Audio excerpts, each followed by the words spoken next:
So if you guys follow me on Instagram, you probably know that reading has become a pretty big hobby of mine over the last year or so. I've always been interested in literature and I've gone through waves of being into reading growing up, but I've always been more of a writer than I was a reader. And something shifted in me like a year ago and I became a really big reader. So now I read a lot of books and it's like the main thing that I do when I'm not making videos. It's like my primary hobby that isn't online. So a few months ago, I posted about how I wanted to do sort of like a 30-day reading challenge where I only read erotica just to, like, I don't know, enhance my erotica palette.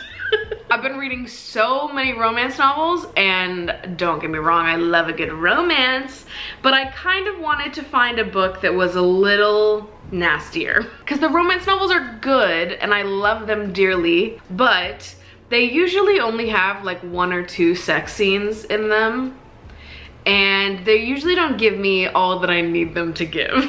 So really, the ideal book for me would be like a really hot and heavy romance novel with a lot of erotic elements.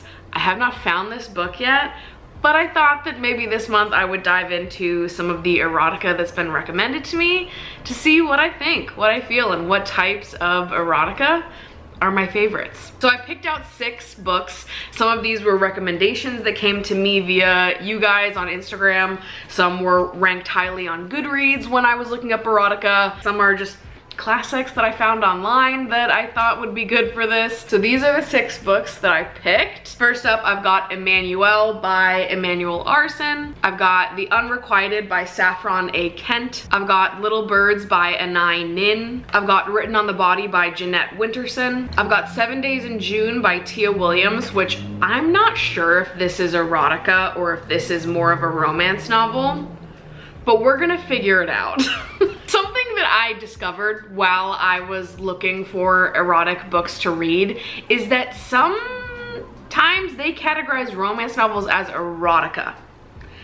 I don't know. Like, if you've read Beach Read or The Unhoneymooners, those are like not erotica novels to me. Those are romance novels with a few sex scenes, but they were both on a lot of the erotica lists that I was looking at. So these 4 I know are like erotica novels. This one could be a romance novel, but it's been categorized as erotica from the list I was looking at, and it seems like the main character is an erotica writer in the book, so maybe that's why. I don't know, we'll figure it out, we'll see. Either way, I'm sure it'll be hot. I've heard good things about this book otherwise, so I'm excited to read it nonetheless. And then lastly, I have A Sport and a Pastime by James Salter. So the first book that I'm gonna start with is Emmanuelle. Just, it's intriguing. The cover is super sexy. I'm excited to read this one. But before I get into reading Emmanuelle and letting you know what I think about it, let's introduce today's sponsor, which is our friends over at Dipsea, a very fitting sponsor for today's video. Dipsea is an app full of hundreds of short, sexy audio stories designed to turn you on. I'm really excited to read some erotica books, but the world of audio erotica, I've been you about that. I've been into audio erotica. They bring all of these super hot stories to life using immersive soundscapes and characters. And no matter what you're into, I'm sure there's gonna be a story over on Dipsea for you, whether it's some co-worker to lovers story with your coworker who does have a British accent. Listen, Love Island's been doing something in my brain this summer, you guys. Or maybe it's your hot yoga instructor. Things get a little crazy. It is seriously so hot. If you guys haven't tried it, throw in some headphones, lay down in bed, let the story just wash over you, and have a good fucking time. And like I said, they have hundreds of stories available on the app, and they're adding new stories every single week. So you'll never run out of new stories to listen to. There's always gonna be something new. And for viewers of my channel, Dipsea is offering a free extended 30-day trial to everyone who goes to dipseastories.com/partylikeMaddie. That's 30 days of full access for free when you go to DIPSEA stories.com/partylikeMaddie. Again, that's dipseastories.com/partylikeMaddie, and thank you so much to Dipsea for sponsoring today's video. Now let's get into the erotica.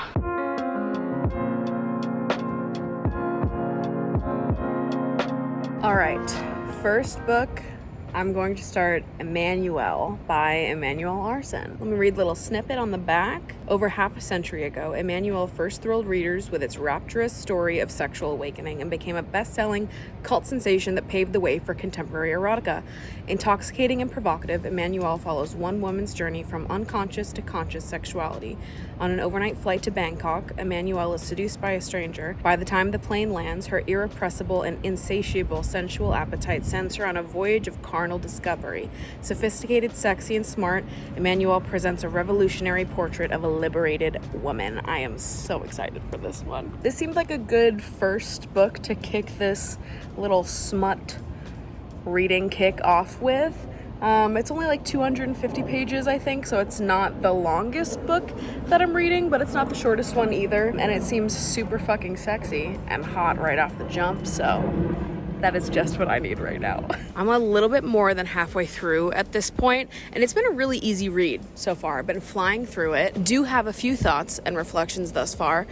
For starters, something I like about this book is that sex and the way it's talked about kind of feels like this book is written in a world and a timeline that is totally different from the one that we actually live in. Sex in this book happens fast and without thought, and people don't seem to be very fazed by nudity in any way. Like, they all seem very open, and like nudity can be a part of platonic intimacy for these people as well. Like, it's just like a very sexually charged universe in a way that feels different from the way that our world is sexually charged. Maybe I'm not doing a great job of explaining this, but I guess it just feels like sex is less taboo in this book. So that's good, but in the same vein, there are a few relationship dynamics in the book that make me uncomfortable and that are a little strange. Given that this book is a little old, it was first published in Paris in 1967, so they're obviously not operating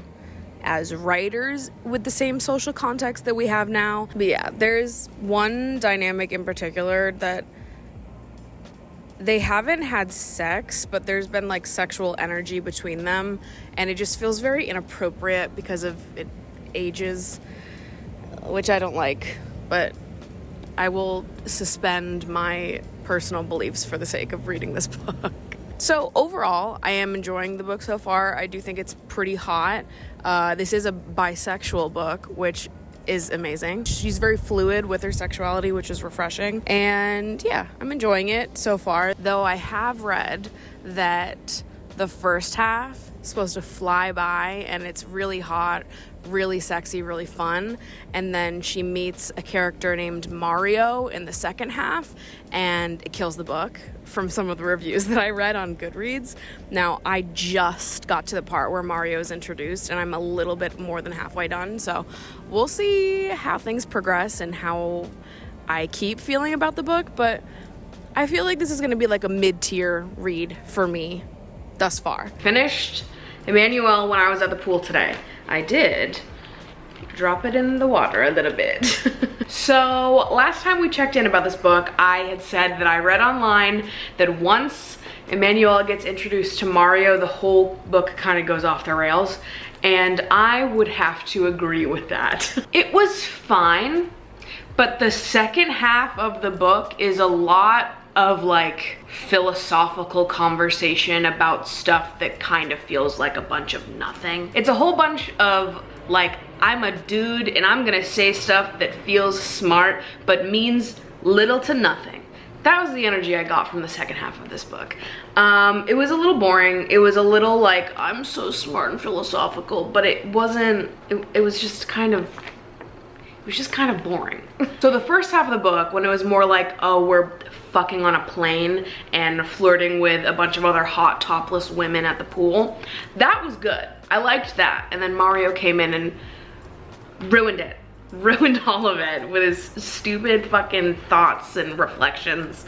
We needed none of it. It wasn't all that smart. So overall, I'd say this book is probably like a 5 out of 10 for me. I do feel weird about the age and power dynamics in this book. It distracted me a little bit. It took me out of the stories a little bit because I was like, there's really no reason why this character has to be so young, why there has to be a large age gap. It feels like maybe this is just here for shock value, and that to me takes away from like the quality of the sex scenes and the eroticism of it. Like, I don't think that there needed to be super young characters. After I finished this book at the pool, I actually started a second book, which is in my bag right now, so I'm not gonna grab it. So let's just go to the next portion where I can talk a little bit more about that next book.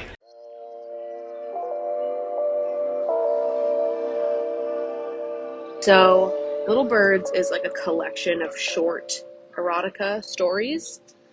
And to be honest, vibes, I'm a little bored. I think this probably says more about like what I think is hot rather than the actual quality of writing in this book, because to my understanding, this is like a very popular piece of erotic literature. I guess I just find it hard to get totally wrapped up and like invested in the characters and the stories and the sexiness when they're so short.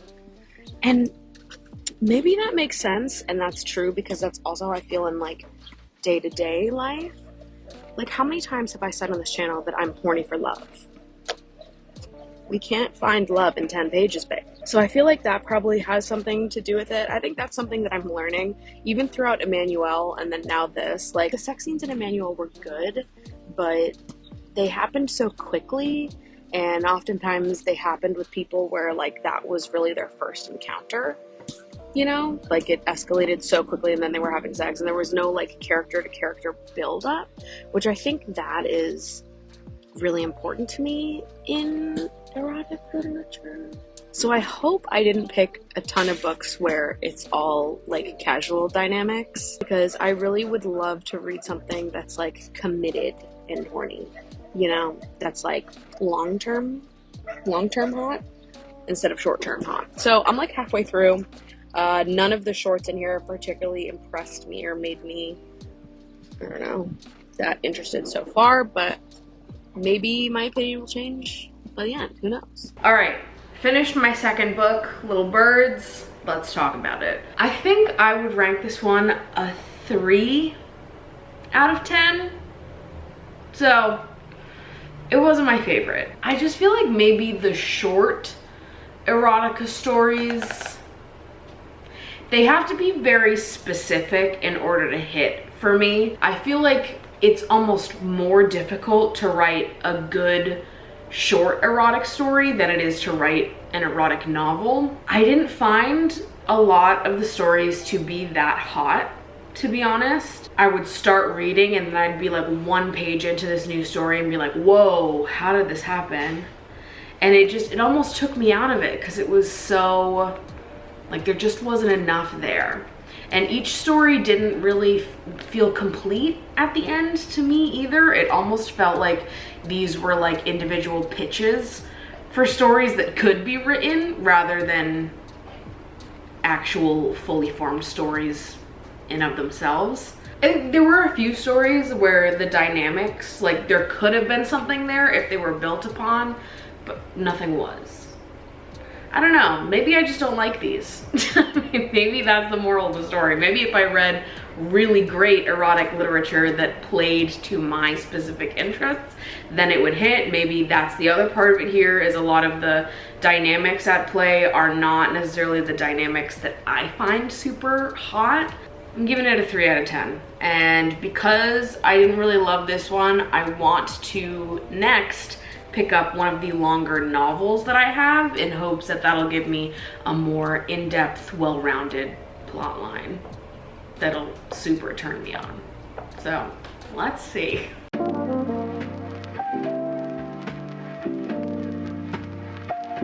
All right, next book on the list is The Unrequited by Saffron A. Kent. Layla Robinson is not crazy. She is suffering from unrequited love, but it's time to move on.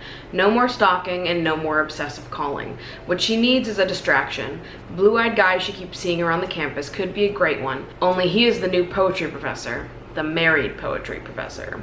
Thomas Abrams is a stereotypical artist, rude, arrogant, and broody, but his glares and taunts don't scare Layla. She might be bad at poetry, but she is good at reading between the lines. Beneath his prickly facade, Thomas is lonely and Layla wants to know why, obsessively. Sometimes you do get what you want. Sometimes you end up in the storage room of a bar with your professor and you kiss him. Sometimes he kisses you back, like the world is ending and he will never get to kiss you again.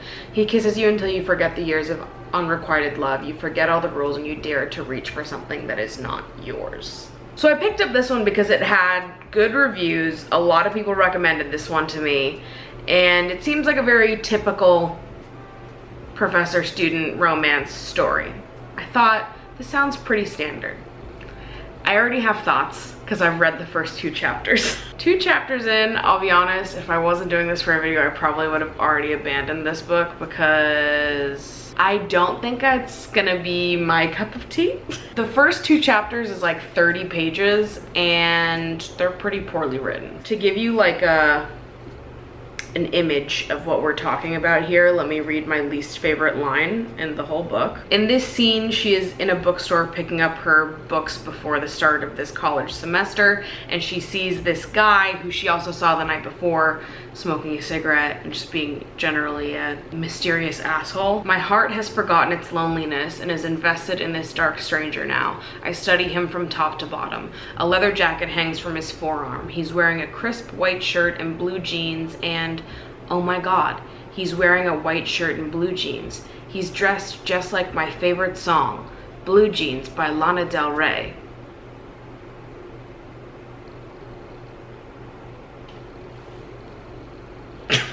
Yeah, so I don't know if I'm gonna like this. It's serving 2012 Tumblr is what it's serving. How does this have such high ratings? The other thing that I didn't like is in the first chapter, we very quickly and casually learn that our main character sexually assaulted someone. The last guy that was her love interest, I guess she assaulted him. And we just casually learn that piece of information. So I'm confused, to say the least. And you know what, I did cheat a little bit. After I read those first 2 chapters and I was like, what is going on? I looked on Goodreads to like read through some of the reviews because it has a 4-star rating on Goodreads, which is pretty good. And so I looked through some of the reviews to try to find some poor ones to see like, okay, are other people feeling what I felt in the first 2 chapters? Because what is happening? And I found quite a few other negative reviews who were like, how is this so highly rated? I just like this, that, and the third. And it's everything that I am already feeling in the first 2 chapters. So I don't know if I'm gonna be able to get through this because this is 350 pages and it just seems kind of not good. Here's the deal. I will read to the 50-page mark, and if I'm still not interested, then I will stop reading it. You guys have taught me if I don't like reading a book, that I should just not read it, and I shouldn't force myself to read it. But I want to give it like a good old-fashioned try since I did pick this book out for this video. And yeah, I don't want to like super quickly give a book a 1-star rating, but I might super quickly give a book a 1-star rating. I'm sorry, the Lana Del Rey line is sending me. I can't get over that. Oh my god, he's wearing a white t-shirt and blue jeans, just like my favorite Lana Del Rey song. What the fuck was that? Did anyone hear that? Well,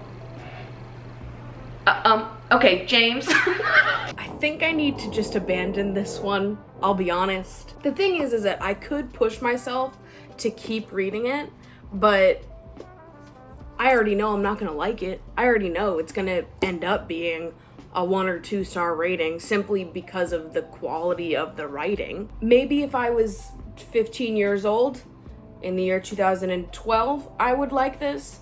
But 25-year-old me in 2022 doesn't quite get the writing style.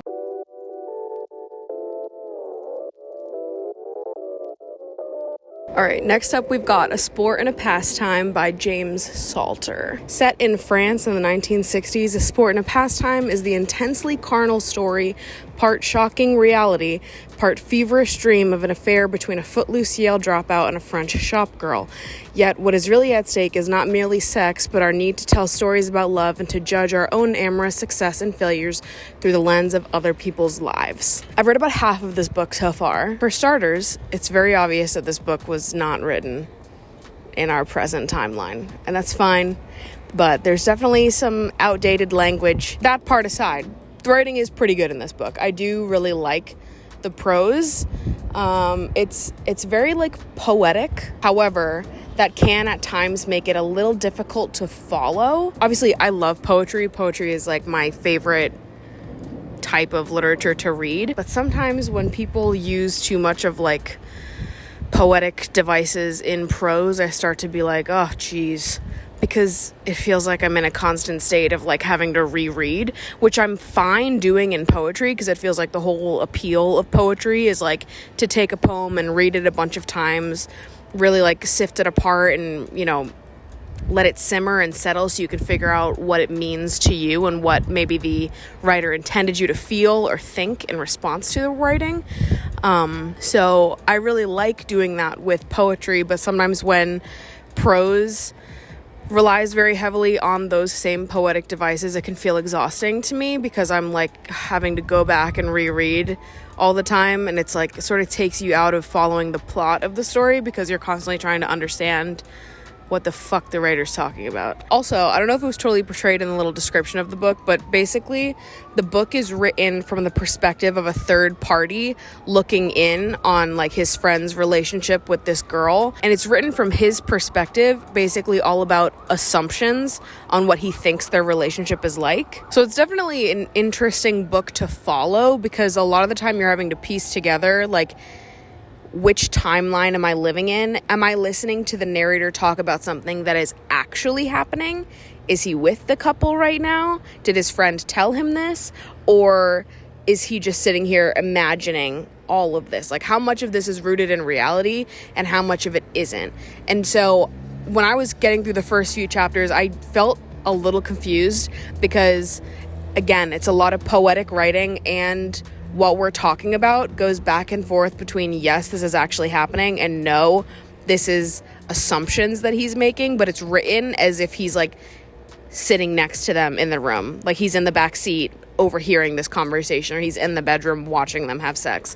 So it can get a little bit hard to follow for those two reasons. My only qualm with this so far is that the sex scenes are not doing it for me, and I'm halfway through, so maybe they'll get better. But right now, first of all, they keep calling a penis a prick, and I'm I would rather you call it almost anything else. A prick? She touched his prick? What? And also, it seems like there's no foreplay in this book. There's no such thing as foreplay in this universe. It's always just she touched his prick, all of a sudden she's wet, and now they're fucking. And I'm okay, I can tell a man wrote this, because what? She's magically wet. She just touches him, and all of a sudden she's ooh, that'll do it. That's not what makes a sex scene good to me. I want something slow, passionate, sensual. I need the build up to be there, the teasing. I want to get horny reading this, and I have not been horny reading this at all. So, I don't know. I get a feeling that this is not going to be ranked very highly on my list either. Oh my god. I didn't know I was such a fucking hater, but apparently I am. I don't know. I guess I just didn't think it would be that hard to find a book that was romantic and super hot, and the sex scenes are catered to my specific desires. Do I need to write an erotic novel? It's done. I finished it. 4 out of 10. I was gonna give it a 6 because the writing is good, but it feels wrong to place it above Emmanuelle because I did enjoy the act of reading Emmanuelle more than I enjoyed this. Yeah, this is kind of, I won't say it's a dud, but I won't be recommending this book to somebody else anytime soon. Where the fuck is my good book? Where is my favorite erotic novel that I'm searching for?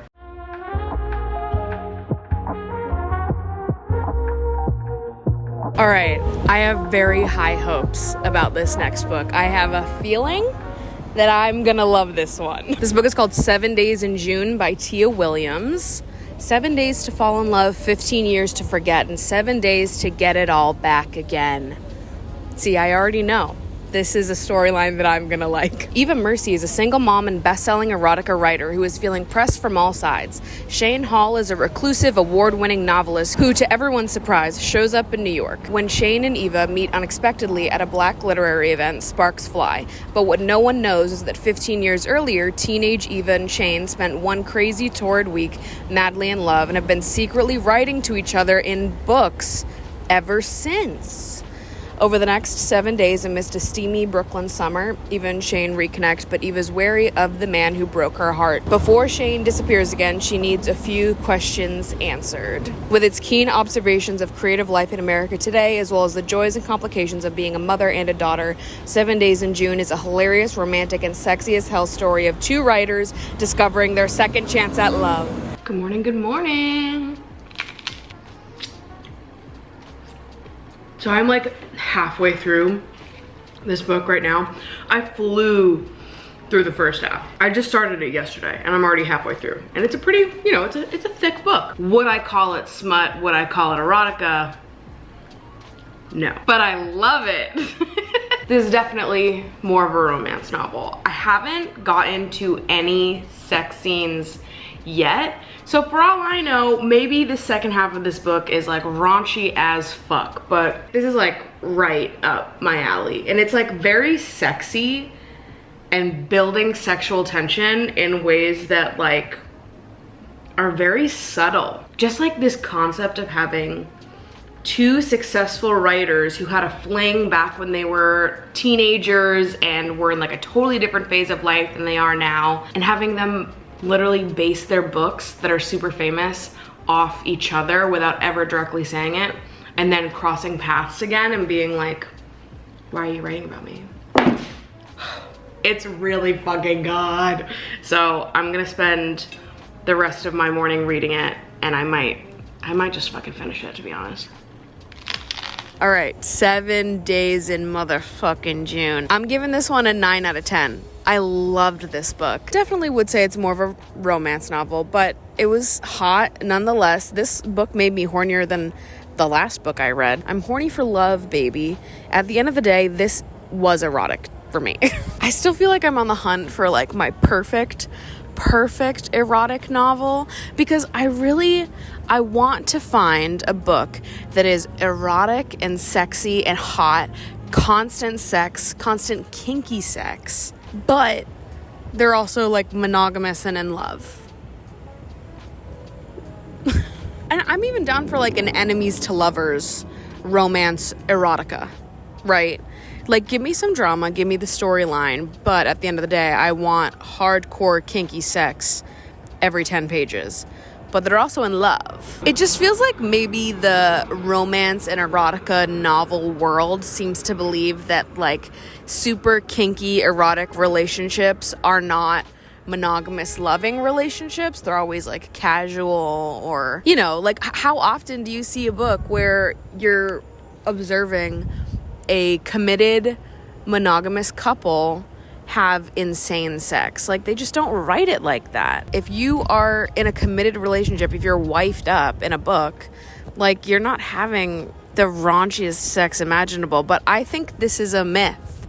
And I think we need more books where people are in love and very committed and having really rough, really kinky sex. If I just described a book that you have read, please let me know. I know I originally set out to read 6 books in this video, but it is the end of the month and I only read 5, which makes sense, checks out. I usually only read 4 books in a month maximum.